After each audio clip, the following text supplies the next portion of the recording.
GOP traitor who blocked Obamacare repeal exposed as a Democrat insider. Meet the 4 traitors of the GOP who have decided to go ahead and throw a wrench into the workings of a bill to repeal the Obamacare Act that so many of us loathe and detest. Senators Shelley Moore Capito, Mike Lee, Susan Collins, and Jerry Moran have decided to throw a no vote at the repeal proceedings of Obamacare in order to wait to repeal when there is a replacement ready. That is a bit confusing for the American people when these same senators voted yes to a repeal with no replacement in sight in 2015. It becomes a bit fishy when the very people who voted one way suddenly flip-flop against the very thing they wanted previously, and it makes one wonder if they are part of the constant hidden coup against President Trump and anything he tries to accomplish for this country. According to TruthFeed, Senator Shelley Moore and 3 others blocked the opportunity to repeal Obamacare today. So, why did she vote to repeal it in 2015? Is this a direct sabotage against President Trump and the American people? Moore hails from West Virginia, Trump country, and we have a feeling those voters won't forget what she did to the American people. From Breitbart, Senator Shelley Moore Capito, RWV, said on Tuesday she cannot support a bill to repeal Obamacare without a replacement, even though she voted to repeal Obamacare in 2015.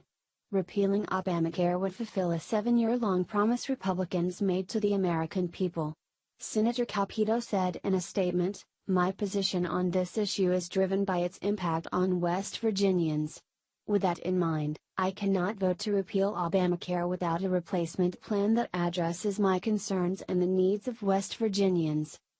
The West Virginia senator previously voted for the 2015 reconciliation bill that would have repealed Obamacare if there were a Republican in the White House.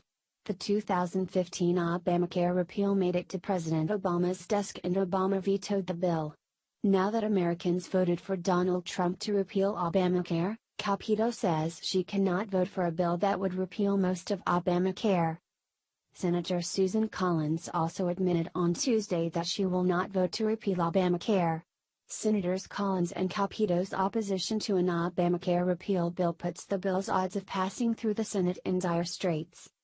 If roughly 50 Republican senators support repealing Obamacare, Vice President Mike Pence will have to break the tie.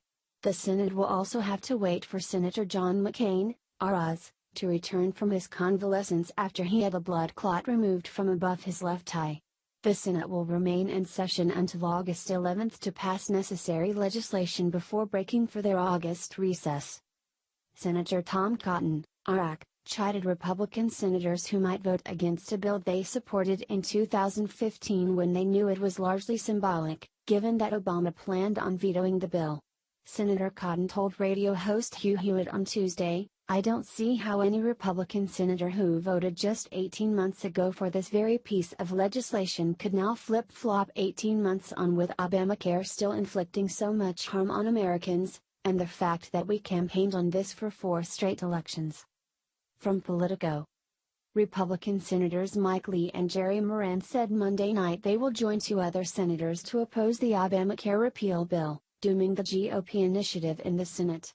With 4 senators declared no votes, and several more undecided, Senate Republicans wouldn't have enough votes to even start debate on repealing Obamacare, the campaign promise they have made to voters for 7 years. In essence, these same senators have used the repealing of Obamacare to further their political agendas over the past few years, but now refuse to vote for a repeal. We are now left to speculate that it has to do with their own personal feelings on allowing Trump to go forward with MAGA. This is basically a stab in the back to every American who has ever voted for them based on their previous stance on Obamacare needing to be repealed. This is how the dirty underbelly of politics gets us as citizens in a bind. Pick a stance and stick with it, folks, because you are being watched a lot closer now than you ever were before Trump became the president, and your constituents expect you to uphold your promises.